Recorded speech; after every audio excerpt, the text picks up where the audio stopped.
नमस्ते एवरीवन, आप सबका मेरे चैनल पर स्वागत है। आज मैं अपने चैनल की शुरुआत जुजुत्सु काइसेन के सीजन 3 से स्टार्ट करने वाली हूँ, जो कि बहुत ही धमाकेदार होने वाला है। इस सीजन ने अभी से क्रिएटर्स की साइट्स क्रैश करना शुरू कर दिया है with its first 2 episodes and some teaser trailers. ये रिकैप मैं एनिमे वॉचर्स के लिए कर रही हूँ जो मांगा नहीं पढ़ते, सो काइंडली मांगा रीडर्स यहाँ शोखिया झाड़ते हुए मत आइएगा। एपिसोड शुरू करने से पहले मैंने अपने चैनल पर न्यू कैरेक्टर्स की इंट्रोडक्शन और कलिंग गेम के रूल्स एक्सप्लेन किए हैं, तो काइंडली पहले आप उन्हें जरूर चेकआउट कर लेना। एपिसोड रिकैप करने से पहले सीजन 2 की एंडिंग को जल्द से रिकैप कर लेते हैं, क्योंकि सीजन 3 वहीं से स्टार्ट हो रहा है। तो सीजन 2 के एंड पे केंजाकू ने सेगुरो गेटो की बॉडी यूज करके गोजो को रास्ते से हटाने के लिए प्रिजन रेल में सील कर दिया था और एक मैसिव कर्स्ड एनर्जी की वेव रिलीज की थी, जिससे पूरे जापान के लोग सोर्सर बन गए थे और कर्स्ड स्पिरिट्स ने जापान में तहलका मचा दिया था। इन सब का मकसद ये था ताकि वो कलिंग गेम को इंट्रोड्यूस करवा सके, जिसके तहत तमाम लोग इसका हिस्सा बनकर वीक लोगों को एलिमिनेट कर सके, so they can rise as a truly strong nation. इस सब की वजह से जुजुत्सु हायर अप्स ने गोजो को ट्रेटर बोलकर उसकी अथॉरिटी नलिफाई कर दी, even though he was trapped. Jujutsu High के प्रिंसिपल को सजाए मौत हो गई और यूजी को शिबुया इंसिडेंट का वाहिद दोषी ठहराते हुए उसे एग्जीक्यूट करने का ऑर्डर पास कर दिया, इवन दो शिबुया की तबाही यूजी ने नहीं बल्कि उसके अंदर रहने वाली सुकुना ने की थी। तो चलिए फाइनली एपिसोड 1 के रिकैप की तरफ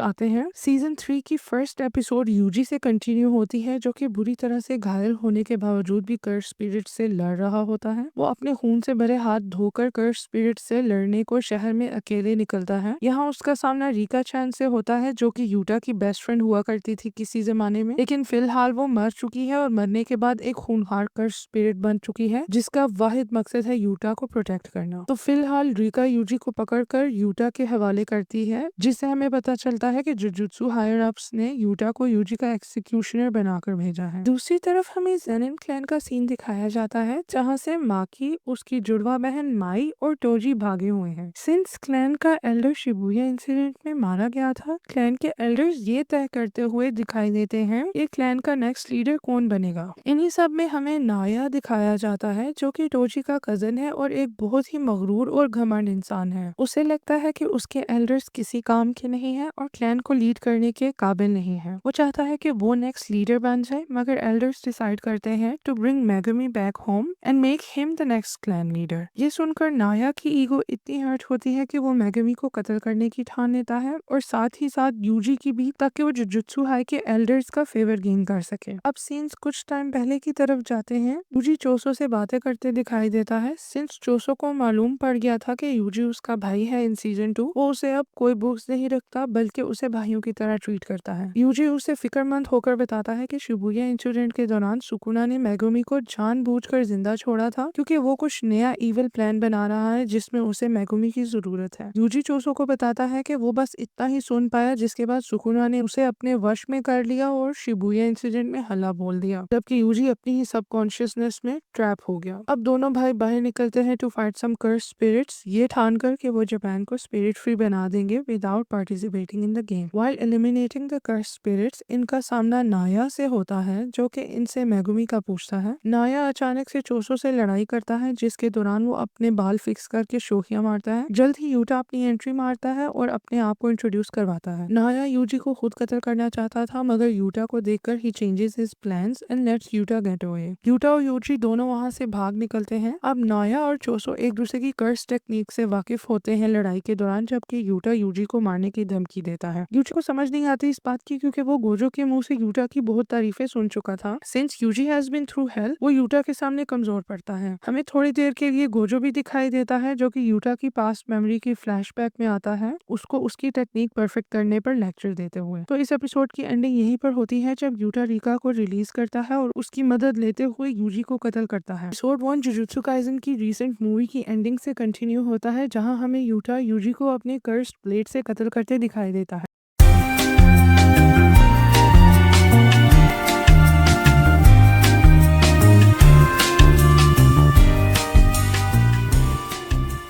दूसरी तरफ हमें नाओई दिखाया जाता है फ्रॉम द जेनिन क्लैन। जी हाँ, अपने बड़े भाई टोजी का कजन जो कि नहायत ही खड़ूस किस्म का आदमी है। वो फिलहाल चोसो से लड़ाई करता दिखाई देता है because he is after Yuji and everyone else जो कि उसके जेनिन क्लैन का लीडर बनने के रास्ते में रुकावट बन सकते हैं। चोसो एंड नाओई लड़ाई रोककर थोड़ी बातचीत भी करते हैं जिसमें हमें पता चलता है कि नाओई अपने बड़े भाइयों की कदर नहीं करता और उन्हें लूजर समझता है फॉर फेलिंग देयर क्लैन। चोसो उसे करेक्ट करते हुए ये कहता है कि बड़े भाई ही छोटों को रास्ता दिखाते हैं। अगर वो किसी जगह फेल होते हैं तो उसके छोटे भाई वो रास्ता नहीं चुनते, जो कि बहुत सेंस बनाता है। छोटे अपने बड़ों को देखकर अपने आप को फेलियर से बचा सकते हैं और उनकी सक्सेस से इंस्पायर होकर अपने कदम मजीद सक्सेस की तरफ बढ़ा सकते हैं। मूविंग ऑन, चोसो अपना सारा ब्लड बाहर निकाल लेता है टू ट्रैप नाओई, जो कि हैरान हो जाता है कि चोसो मरा क्यों नहीं अपना सारा ब्लड जाया करने के बावजूद। इन दी एंड चोसो उसका गेम बजा देता है by poisoning his blood and freezing Naoi in it. जब नाओई पर पॉइजन का असर होने लगता है, यूटा ओरा फार्मिंग करते हुए यूजी की डेड बॉडी को घसीटते हुए चोसो के पास से गुजरता है और उसे एक चमाट लगाकर साइड पर हटाता है। वो नाओई की हालत का फायदा उठाते हुए ये नेगोशिएट करता है कि अगर वो यूजी की डेथ की कंफर्मेशन एल्डर्स को देता है तो उसके बदले यूटा अपनी रिवर्स कर्स टेक्निक से उसे रिवाइव कर सकता है और मरने से बचा सकता है। नाओई एकदम से मान जाता है। दूसरी तरफ हमें यूजी की सबकॉन्शियसनेस दिखाई जाती है। उसकी पैदाइश पर वो अपने पिता जिन इतादोरी को देखता है जो कि यूजी के ग्रैंडफादर को समझा रहा होता है कि अनाप शनाप मत बकें क्योंकि बच्चों को ये बातें याद रह जाती हैं। जिन का पिता फिर भी उसकी फिक्र करते हुए बोलता है कि वो जानता है जिन को औलाद चाहिए थी मगर ये तरीका गलत है क्योंकि उसकी बीवी तो मर चुकी है। उसी समय हमें यूजी की माता दिखाई देती है जिनका नाम काउरी है, मगर उसके माथे पर सेम गेटो वाले स्कार्स दिखाई देते हैं जो कि प्रूव करते हैं कि काउरी की बॉडी केंजाकू के वश में है। करंटली यूजी को फाइनली होश आता है और वो अपने आप को सुनसान जगह पर पाता है। वो अपने सामने यूटा को देखता है जो कि यूजी को जिंदा देखकर खुशी से झूम उठता है। वो उसे टेम्पररी कत्ल करने के लिए माफी मांगता है और क्लैरिफाई करता है कि वो यूजी के लिए थ्रेट नहीं है क्योंकि सील होने से पहले उनके उस्ताद जी गोजो ने उनसे स्पेशल रिक्वेस्ट की थी to look after his juniors from Jujutsu High. Yuta मजीद यूजी की कंफ्यूजन दूर करने के लिए उसे समझाता है कि उसने कैसे रिवर्स कर्स टेक्निक से उसका हार्ट फौरी तौर पर रिवाइव कर दिया था, जिसके बाद उसने नाओई के आगे यूजी को कत्ल करने का ढोंग रचा ताकि एल्डर्स किसी और एग्जीक्यूशनर को ना भेजें यूजी को कत्ल करने के लिए for the role he played in Shibuya incident season 2।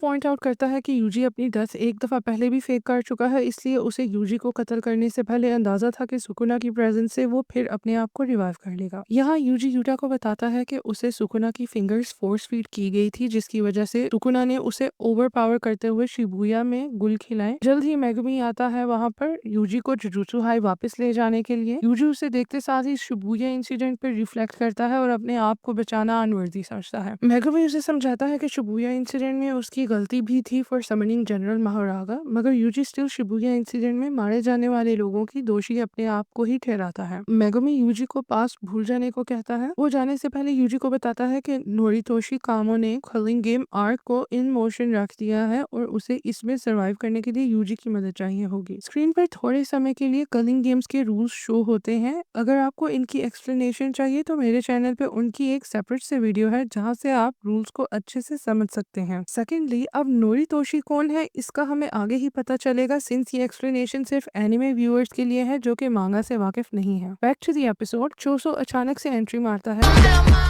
Together they plan to have a word with Tengen Sama, जो कि जुजुत्सु हाई को कंसीलमेंट बैरियर्स प्रोवाइड करके उसे प्रोटेक्ट करता है। However, उसे ढूंढना इतना आसान नहीं सिंस उसने अपने आप को छुपाया हुआ है और आज तक उसे किसी ने नहीं देखा। जी हाँ, Tengen to this day has hid himself in the tombs of the Star Corridor, जो कि one of the 1000 secret doors में पीछे छुपा हुआ है। अब ये बॉयज जुजुत्सु हाई जाते हैं जहाँ ये लोग यूकी और माकी से मिलते हैं। माकी को जोगो ने जला डाला था ड्यूरिंग शिबुया इंसिडेंट, जिसकी वजह से she is battling with burn scars all over her body and short hair। Maki Choso को नहीं पहचानती, सो यूजी उसे अपना बड़ा भाई बताकर इंट्रोड्यूस करवाता है, जिससे चोसो को बहुत फख्र महसूस होता है because he loves to be the family guy. Choso finally सबको बताता है कि उसके 9 भाइयों के under developed embryo secret doors में लॉक्ड हुए हैं जिनको वो सेंस कर सकता है। उनको सेंस करके वो लोग टेंगन तक पहुंच सकते हैं। बगैर वक्त वेस्ट किए वो सब हिडन डोर्स की ओर चल देते हैं जहाँ चोसो अपने भाइयों को ढूंढने के लिए पीछे रह जाता है और बाकी सब लोग उस जगह से गुजरते हैं जहां 12 साल पहले टोजी ने आमानाई को गोली मारी थी, जो कि टेंगन का स्टार प्लाज्मा वेसल थी, जिसमें टेंगन अपनी सोल को ट्रांसफर करके अपने आप को ह्यूमन फॉर्म में ही रखना चाह रहा था, क्योंकि अगर वो हर 500 साल में अपने आप को एक न्यू ह्यूमन वेसल में ट्रांसफर ना कर सके तो वो एक powerful entity like the brain parasite Kenjaku बन सकता है। और टेंगन को इस बात का डर है कि वो पावरफुल एंटिटी बनकर जुजुत्सु हाई को कोई नुकसान ना पहुंचा दे। Anyways, back to the episode. Yuki सबको लीड करते हुए एक व्हाइट हॉल में पहुंचती है जहां टेंगन अपने आप को फाइनली रिवील करता है, ओनली बिकॉज यूकी उसे बताती है कि गोजो को सील कर दिया गया है इन प्रिजन realm। तो यहाँ हमारी फर्स्ट एपिसोड खत्म होती है। अगर कोई कंफ्यूजन हो तो आप लोग कमेंट बॉक्स में मेरे से डिस्कस कर सकते हैं। मिलते हैं नेक्स्ट एपिसोड में एक हफ्ते बाद।